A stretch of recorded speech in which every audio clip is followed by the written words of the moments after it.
몇 주 전에 제가 예언을 하라는 제목으로 말씀을 드린 적이 있습니다. 이 말씀을 들으신 분 중에는 하면 좋지만 안 되면 어떻게 하느냐라는 질문을 하는 분도 계실 것이고, 과연 그게 가능하냐라고 묻는 분도 계시고, 그게 과연 필요하냐라고 묻는 분도 있고, 부작용이 발생하는 것에 대하여 우려하는 분도 계실 것입니다. 한 가지 분명한 것은 제가 목회를 40년 하고 이전부터 예언을 했는 사람인데도 불구하고 이 주제를 가르친 것은 이번이 처음이라는 사실이에요. 여러분, 예언의 부작용에 대해서 여러분도 알고 저도 알고 우리 모두가 압니다. 그걸 모르기 때문에 권장하는 것이 아닙니다. 그럼에도 불구하고 성령이 임하시면 예언을 한다는 사실은 변함이 없습니다. 사울 왕이 예언을 했고, 또 고넬료의 일가 친척이 예언을 했고, 에베소의 성도들이 예언을 했고, 말세에 성령을 부어주어 예언하게 한다고 하셨기 때문에 예언에 의한 부작용이 있다면 그것은 성령 쪽에 부작용이 있는 게 아니고 사람에게 부작용이 있는 것이고, 그것은 예언을 하는 사람이 오해하거나 예언을 받는 사람이 오해하기 때문인 것이지, 그 은사 자체를 부정하는 것이 아니고 그 은사의 위험으로 인하여 이것을 피해야 된다는 말을 한다면 그거야말로 송아지가 우리에 없으면 우리가 깨끗할지라도 우리가 깨끗하기 위해 송아지를 없애라는 말을 하는 것과 같은 것입니다.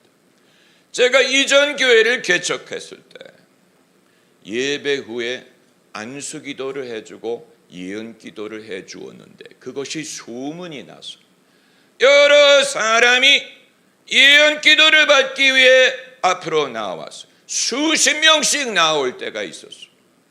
이것이 일종의 유행이 되었어요. 그때도 성령이 저를 통해 예언을 하게 하셨는데 제가 불편하게 느끼기 시작했습니다. 왜냐하면 사람들이 왜 나올까 하는 것이 이해가 되지 않았어요. 왜 이들이 이렇게 몰릴까? 이미 설교를 통해 말씀하시고 예배를 통해 은혜를 주시는데 그때는 뭐 하다가 예언 기도를 받겠다고 이렇게 나올까? 그리고 한 번 나온 사람이 지속적으로 나오는 것을 보면서 과연 들었는지 깨달았는지 믿음을 가졌는지 아니면 요행을 바라는 마음으로 마치 미신처럼 목사님의 안수기도를 받으면 뭔가 내가 시련을 면하게 되지 않을까, 요행이 임하지 않을까, 미신적인 동기로 머리를 대고 은사를 받으려는 사람들이 있는 것을 느끼기 시작했어요. 그래서 제가 사람들에게 물어보기 시작했어요. 왜 나왔느냐? 무슨 기도 제목이 있느냐? 그랬더니 아니나 다를까 목사님의 안수기도를 받으면 그 자체가 마치 부적처럼 미신처럼 내게 효험이 있어서 내가 시련을 극복하고 시련을 면하고 뭔가 행운을 얻지 않을까 바라는 사람들이 다수였다는 사실을 발견하게 되었습니다. 그래서 저는 그런 식으로 나오지 말아라, 그런 식으로 예언을 의존하지 말아라 라고 말하기 시작했더니 사람들이 더 이상 나오지 않는 것뿐만이 아니고 예배를 나오지 않는 것을 보았어요. 그게 25년 전의 일이에요. 많은 세월이 지나가면서 저는 여기에 대해서 생각하고 그리고 깨달음을 얻은 것입니다. 오늘 본문에서 그 해답을 찾습니다. 오늘 본문에 예언하는 여러 사람들이 등장합니다. 아마 여러분 중에는 나도 소시적인 예언을 해봤습니다 라고 은근히 자랑하는 분들이 의외로 많이 계실 것입니다. 그러나 제가 말씀드리는 것은 미처 깨닫지 못한 분들이 많이 계실 것입니다. 본문에 바울도 예언하는 자고 빌립도 예언하는 자고 빌립의 네 딸도 예언하는 자고 아가보도 예언하는 자고 다 예언하는 사람. 초대교회 상황이 이랬어요. 예언한다고 특별한 것이 아니고 그건 기본적으로 성령 받은 사람은 다 하는 것입니다. 빌립이 영빨이 있는 사람이었더니 그 네 딸도 영빨이 있었던 것을 보면 이것이 혈통을 통해 전해지는 부분이 있지 않나 생각을 하게 합니다. 이들이 바울에게 예언을 했어요. 아주 극적인 방법으로 예언을 했어요. 당신이 예루살렘에 가면 이런 식으로 결박을 당하고 이방인에게 넘겨지게 될 것입니다. 여러 사람이 동일한 내용의 예언을 했습니다. 그런데 이제 관건은 바울이 그 말을 듣고 예루살렘으로 안 갔느냐? 아니에요. 갔어요. 그럼 바울이 그 예언을 무시한 것이냐? 아니에요. 존중했어요. 여기에서 이제 괴리 현상이 발생하는 것입니다. 예언을 한 사람은 이런 괴로운 일이 생길 테니 그러므로 가지 말아야 된다를 전제한 것인데 바울은 훨씬 더 성숙한 사람이기 때문에 하나님이 이 같은 예언을 주신 목적은 그걸 미리 알고 면하게 하기 위한 게 아니고 이건 내가 피할 수 없는 길이, 이건 하나님이 예정하신 것이요 내가 각오한 것이로되 이것을 잘 인내하고 견딜 수 있도록 권면하고 덕을 세울 목적으로 예언을 주신다는 사실이에요. 여러분, 여기에서 점쟁이가 하는 예언과 하나님이 주시는 예언의 차이점을 발견합니다. 여러분, 이 두 가지를 분별하지 못하면 우리는 하나님이 주시는 예언을 점쟁이처럼 하는 유혹을 받을 수가 있을 것이고, 점쟁이가 하는 예언과 성령이 주시는 예언이 무엇이 다르냐라는 오해를 할 수도 있을 것입니다. 점쟁이가 주는 예언은 거기에는 하나님이 계시지 않아요. 미래를 엿보기는 하는데 거기에는 하나님의 섭리가 없고 약속이 없고 그것을 통해 어떤 선한 결과가 이루어지고 우리가 어떤 식으로 변화하고 성숙하고 그리스도를 닮느냐 하는 것이 전혀 부재합니다. 그냥 미래를 엿보는 말을 하는 것과 같습니다. 맥베스에 나오는 마녀와 같아요. 맥베드가 마녀에게 예언을 듣지 않습니까? 마녀들이 예언합니다. 당신은 왕이 된다. 왕이 된다. 우리나라도 그런 사람이 있었죠. 왕이 된다고 예언을 했어요.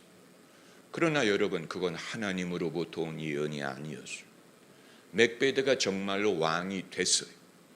그러나 그것은 본인에게 멸망을 가져다주고 본인을 구원하지 못하고 하나님의 선한 섭리를 이루지 못하였습니다. 여러분, 하나님이 주시는 예언은 잘 들으셔야 됩니다. 미래를 점치게 하기 위한 게 아니에요. 영어로 말하면 foretelling이란 말이 있고 foretelling이란 말이 있어요. foretelling, fore라는 말은 앞이라는 말 아니에요. 앞날을 말한다, 미래를 점친다는 뜻이죠. 반대로 foretelling은 선포한다라는 의미가 있습니다. 하나님이 예언을 주시는 목적은 내가 용한 사람이 되기 위한 게 아니에요. 아마 이전 교회에 안수기도 나오러 온 분들이 김 목사님은 용해 이렇게 생각했을 거예요. 그 교회 용해, 찾아가봐, 용해, 뭔가 도움이 될 거야, 이런 동기로 사람들이 호기심으로 왔던 것 같아요.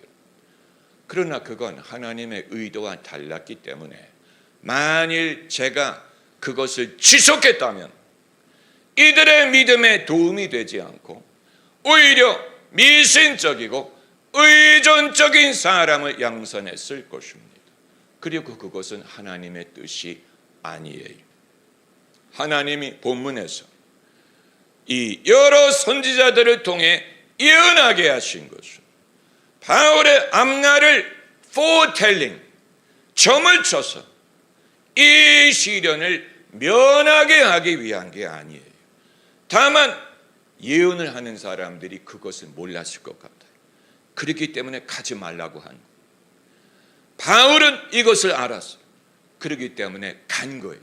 그 차이를 우리가 알기 원하는, 그때도 예언을 하기는 하지만 이게 어떤 용도인지, 어떤 목적인지, 왜 하게 하시는지를 모르는 사람들이 있었던 것 같습니다. 바울이 이들보다 어른이었던 이유는 그것을 알았기 때문에, 이 말씀은 예루살렘에 가지 말고 시련을 면하게 하기 위한 게 아니고, 이건 내가 마셔야 될 잔이고, 이건 내가 하나님이 예비하신 것이고, 이것을 잘 감당하도록 돕기 위해 덕을 세우고 권면하고 안위하기 위한 것이구나 하는 것을 알았기 때문에 더 용기를 가지고 예루살렘에 갈 수 있었던 것입니다. 여러분, 이 차이를 우리가 알기 원하는 것입니다. 하나님은 일하시는 분이에요. 우리 안에 일하시는 분이에요. 우리 안에 선한 일을 도모하십니다. 이것이 없이 하나님의 역사를 말할 수 없어요. 우리 안에 이루시는 선한 역사를 배제하고 성령의 은사를 말할 수 없어요. 병 고치는 것이든 예언하는 것이든 어떤 은사든 간에 우리 안에 행하시는 하나님의 선한 역사를 배제하고 이해하게 되면 이 모든 것은 마치 수능일날 교문에다가 엿 붙이는 것과 같은 것이 될 것입니다. 요즘에는 그렇게 하는지 알 수 없는데, 옛날에는 입시날 교문에다가 엿을 붙였죠. 붙으라고. 일종의 미신, 요행을 바라는, 행운을 바라는. 당연히 신앙을 그런 식으로 접하는 사람이 있겠지만, 만일 그런 식으로 요행을 얻는다면 그것은 우리에게 별로 도움이 되지 않아, 우리의 영혼을 성장하게 하지 못하고, 내가 변화하지 못하고, 내가 그리스도를 닮아가지 못하고, 오히려 의존적이고 유아적인 상황에 머물러 있게 될 것입니다. 하나님의 선한 역사를 배제하고 하나님을 이해하시오. 하나님은 내 안에 일하고 계시는 하나님이에요. 너희 안에 시작하신 착한 일, 따라해보자. 착한 일. 여러분, 이것을 하나님이 행하시는데, 착한 일을 이루는 과정에는 시련이 있고 사망의 음침한 골짜기가 있고 핍박이 있고 때로는 여러 가지 곤란함이 따라오는데, 그건 유익하게 하기 위한 것입니다. 그걸 통과해야 내가 진실해지고 겸손함을 배우고 인내하는 법을 배우고 때로는 용감해지는 법을 배우고 진짜 믿음이 뭔지를 경험하게 되고, 이걸 통과한 후에 내가 성숙해지는 것을 발견합니다. 여러분이 성숙해질 수 있었던 비결은 이 과정을 통과했기 때문이에요. 이것 없이 성숙해질 수 있는 사람은 아무도 없어요. 그런데 왜 성도들은 이걸 두려워하고 어떻게든 내가 안수 기도를 받고 예언 기도를 받아서 이것을 면하려고 하는지 도대체 알 수가 없고, 유아적인 심정으로 열심을 내는 것이면 그 열심이 오히려 그 신앙 성장에 방해가 됩니다. 그냥 열심만 내서 되는 게 아니고, 유아적인 동기로 내는 열심은 미신적인 신앙을 장려하고 마치 교문에다가 엿을 붙이는 것과 같은 마음으로 신앙생활을 하게 될 것입니다.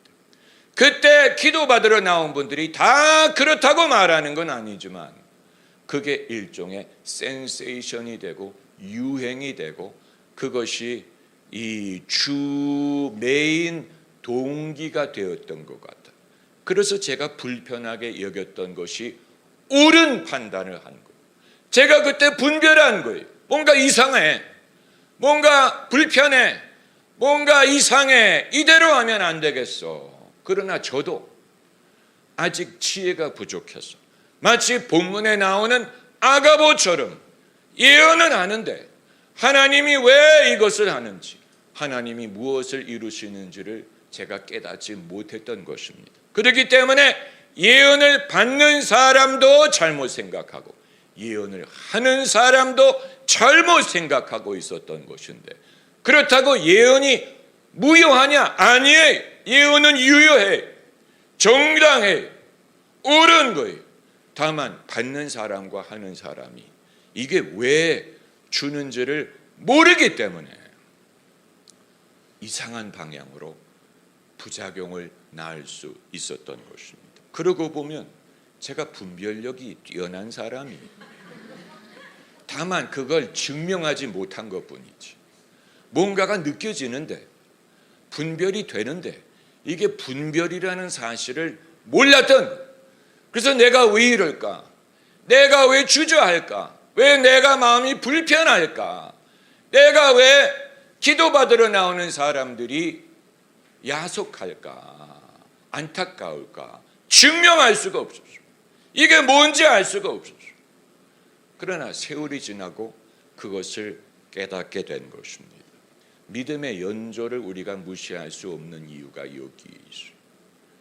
여러분, 예언은 남에게 하는 말이지만 하나님이 우리에게 하시는 말씀도 똑같은 원리라는 사실. 하나님의 음성을 들으면 난 참 좋겠네, 얼마나 좋을까, 대박일 거야. 하나님의 음성만 들을 수 있다면 내 모든 문제가 해결이 될까? 아니에요. 아니에요. 하나님이 우리에게 말씀하시는 것은 요행을 얻기 위한 게 아니고 인생의 지름길을 얻기 위한 것도 아니고 마치 내가 거쳐야 되는 과정을 건너뛰게 하기 위한 것이 아니고 그것을 피할 수 없으되 내가 물가로 지날 때 내가 너와 함께 하리라. 내가 불 가운데 지날 때 내가 너와 함께 하리라. 사망의 음침한 골짜기를 지날 때 여호와께서 함께 하심이라. 그 지팡이와 막대기가 나를 아니하시나이다. 이걸 깨닫게 하기 위해 말씀하시는 것처럼 예언도 똑같은 원리. 내가 하나님의 음성을 듣는 것처럼 하나님의 말씀을 남에게 하는 것이 예언인데, 그럼 예언이 없어도 그 사람이 인생의 골짜기를 지날 수 있지 않습니까? 당연히 지나죠. 그러나 하나님께서 돕게 하기 위해 이 역사를 행하시는 것입니다. 할렐루야. 그래서 베드로 전서 4장 11절에 만일 누가 말하려면 하나님의 말씀을 하는 것 같이 하고, 여러분, 우리가 다른 건 다 믿는데 하나님이 계시는 것도 믿고 내가 천국 갈 것도 믿고 죄사함 받은 것도 믿고 다 믿는데 이 부분에 대해서만큼은 주저합니다. 내가 하나님의 말을, 많은 사람들이 주저합니다. 여러분, 사람이 말할 수 있다는 사실은 혼자 있지 않다는 것을 증명하는 것입니다. 할렐루야. 말할 수 있다는 말은 누군가가 함께 있고 누군가가 듣고 그 말하고 들음이 효과가 있다는 것을 증명하는 것. 그게 아니면 말할 필요가 없죠. 우리가 신앙을 갖는 과정에서 신앙을 말하는 법을 배우는 것, 그게 굉장히 중요한 것입니다. 성경을 읽고 찬송가를 부르고 기도를 하는 것은 신앙의 언어를 우리가 습관하는 과정. 그래서 성경 구절을 내가 입으로 말하고 찬송가를 입으로 부르고 그리고 하나님께 기도하는 것, 이건 신앙의 언어를 개발하는 과정. 그래서 마땅히 빌 바를 알지 못하다가 성령의 도움으로 우리가 이전에 말하지 못했던 것을 고백하고 이전에 부르지 못했던 새 노래를 부르고, 그리고 이전에 기도하지 못했던 것을 기도하게 되는 것이고, 그리고 거기서 그치는 것이 아니고 서로에게 할 말이 생기는 것입니다. 그 이전에는 그런 말을 못했어요. 그 이전에는 농담하는 말, 서로 놀리는 말, 서로 튕기는 말, 그런 말을 할지언정 중심에서 나오는 영혼의 말을 할 줄 몰랐죠. 여러분, 친구와 그런 대화 하십니까? 친구와 그런 대화할 수 있다면 대단한 친구를 두는 거예요. 대부분의 친구는 좋아졌네, 좋아졌어 김 사장, 김 사장 뭐 요즘에, 이런 식으로 표면적인 대화만 하고 중심의 말을 하는 법을 모르고 한 적이 없고 한들 들을 것 같지 않는 거예요. 얼마나 우리가 이 주변을 맴돌면서 사는가 하는 것을 보여주는 것입니다. 얼마나 우리가 주변을 맴도는 인생을 살고 있느냐. 그리고 그 말을 할 수 있다고 하더라도 그래서 무슨 소용이 있느냐, 이런 질문을 하잖아요. 내가 진지한 말을 하고 그 사람이 듣는다고 가정, 그것만 해도 대단한 대화가 이루어지는 것인데, 그런들 진지한 대화가 이루어진들 무슨 소용이 있습니까? 이런 질문을 할 수 있어요. 무슨 소용이 있습니까? 소용이 있기 때문에 서로 예언을 하는, 하나님의 말을 하는 것처럼.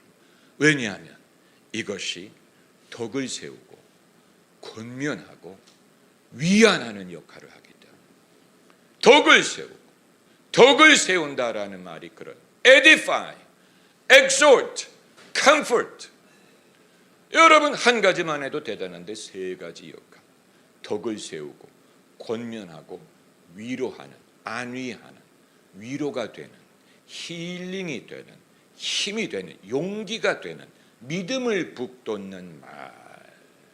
그래서 만일 말하려면 하나님의 말씀을 하는 것 같이 하라. 점을 치라는 말이 아니고 용한 사람이 되라는 말이 아니에요. 성령이 감동하시면 누구든지 말할 수 있어요. 성령의 감동. 성령의 감동을 받아본 사람은 누구든지 감동으로 말할 수 있어요. 그게 예언이 자기에게 예언할 수도 있고 남에게 예언을 할 수도 있고 기도 중에 예언을 할 수도 있어요. 할렐루야. 그리고 그것이 놀라운 효과를 가져다주고 듣는 사람의 지혜가 필요하고 말하는 사람의 지혜가 필요하고, 듣는 사람이 이것을 어떤 요행, 부적처럼 여기면 안 돼. 목사님이 안수기도를 해줌으로 그 자체로서 내가 무슨 요행을 얻을 수 있지 않을까. 그건 미신, 그건 예언을 성물처럼 여기는 거야. 성물. 과거 천주교에 그런 미신이 있었잖아요. 성물을 가서 만지기만 하면 얼마나 성 베드로 사원에 베드로 상의 발가락을 사람들이 만졌으면 그게 타락했어요. 사람들이 그거 만지면 병이 낫는데, 그거 만지면 소원을 이룬데, 이렇게 생각했기 때문에 저마다 성 베드로 사원에 가는 사람마다 베드로의 발가락을 만짐으로 내가 뭔가 유행을 얻을 수 있지 않을까. 그 신앙을 우리가 욕할 수는 없어요. 비판할 수는 없지만 적어도 그건 믿음이 아니에요. 그건 믿음이 아니에요. 주님이 원하시는 믿음이 아니에요. 여러분, 사망의 음침한 골짜기를 내가 지나야 된다면 지날 것입니다. 지날 수밖에 없어요. 그리고 살아서 통과할 것입니다. 할렐루야. 사망의 음침한 골짜기를 살아서 통과할 거예요. 다만 그 과정이 괴로울 수 있지요. 내 주를 가까이 하게 하면 십자가 짐 같은 고생이라는 게 바로 그걸 말하는 거예요. 그러나 그걸 통과해야 내가 살 수 있다면 통과할 것입니다. 자기 생명을 건지고자 하는 자는 죽을 것이요 버리는 자는 구하리라. 사망의 골짜기를 통과하는 것이 그와 같다. 그걸 피하려고 하면 죽어요. 그러나 믿음으로 통과하면 삽니다. 더 삽니다. 잘 삽니다. 내가 더 강건해지고 지혜로워지고 내 믿음이 산 믿음이 되고 믿음의 연조가 생기고 이전보다 담대해지고. 그러나 그 과정을 통과하는 것은 괴로운 일이기 때문에 이제 예언의 역할은 예언만 하고 들었으니 가세요 이게 아니고 이 과정을 같이 지나는 심령. 우리 같이 갑시다. 이 과정을 내가 옆에서 기도하며 같이 가겠습니다. 그러면서 예언을 하게 될 때 바울이 지금 그걸 받는 것입니다. 여기에 등장하는 아가보든 빌립의 네 딸이든 그 이전에도 선지자가 등장을 합니다. 여러 선지자. 여러분, 저는 교회 다니는 사람들이 많은 시대를 사는 우리가 예수 믿는 사람들끼리 모였을 때 사도행전처럼 되면 얼마나 좋을까 이런 생각을 해요. 우리가 이런 신령한 것을 알고 소유한 사람들끼리 모여서 할아버지도 예언을 하고 할머니도 엄마도 예언하고 아들도 예언하고 젊은이도 예언하고 늙은이도 예언하고 남자도 하고 여자도 하고 이건 우리가 다 해. 이건 기본이야. 성령을 받으면 해. 이런 분위기가 형성이 되면 이상하게 여기지 않을까. 이걸 당연하게 여기고 자연스럽게 여기고 이건 하나님이 우리에게 주신 자녀의 떡의 일부일 뿐이야. 자녀의 떡을 우리가 취하는 것은 당연한 거야. 자녀의 떡에 포함되어 있는 거야. 이건 예수님의 은혜 패키지에 포함되어 있는 거야. 예수님이 이 모든 것을 주셨어. 나를 믿는 자에게는 이런 표적이 따르리라. 저들이 내 이름으로 귀신을 쫓아내며 새 방언을 말하며 손으로 뱀을 집으며 무슨 독을 마실지라도 해를 받지 아니하며 병든 자에게 손을 얹은 즉 나으리라. 성경에 있는 말씀, 성경에 예수님이 하신 말씀. 그런데 왜 사람들은 애써 그것을 부인하려고 하는지 알 수가 없어요. 왜 애써 안 해도 돼, 없어도 돼, 있다고 믿음이 좋은 거 아니야, 없어도 좋아. 왜 애써 그런 식으로 성경을 해석하는지 도무지 알 수가 없어요. 이상한 것이죠. 예수님이 분명히 말씀하셨는데, 밝히 말씀하셨는데, 5가지를 열거하셨는데 왜 사람들이 애써 그걸 부인하려고 하는지 알 수가 없어요. 왜 없어도 된다고 생각하는지 알 수가 없어요. 내 말을 듣고 실천하는 자, 반석 위에 집을 지은 지혜로운 자와 같으리라. 할렐루야, 할렐루야, 할렐루야. 여러분이 깨달으셨을 거예요. 내가 이걸 못했던 이유가 은사가 없어서가 아니었구나. 그게 아니고 사람과 진지한 대화를 못했기 때문에 내가 못한 것이구나. 그거 어떻게 하는지 내가 몰랐기 때문에 은사가 있든 없든 그걸 믿지 못한 것이구나. 사람과의 진지한 대화의 가능성, 표면적인 속을 드러내는 것을 기피하는 그런 대화가 아닌 영혼과 영혼, 프랑스어로 떼따 떼트, heart to heart, 마음과 마음, 마음과 마음이 주고받는, 할렐루야. 그걸 할 수 있다면 당연히 하나님의 말씀을 서로 하려고 하겠지. 할렐루야.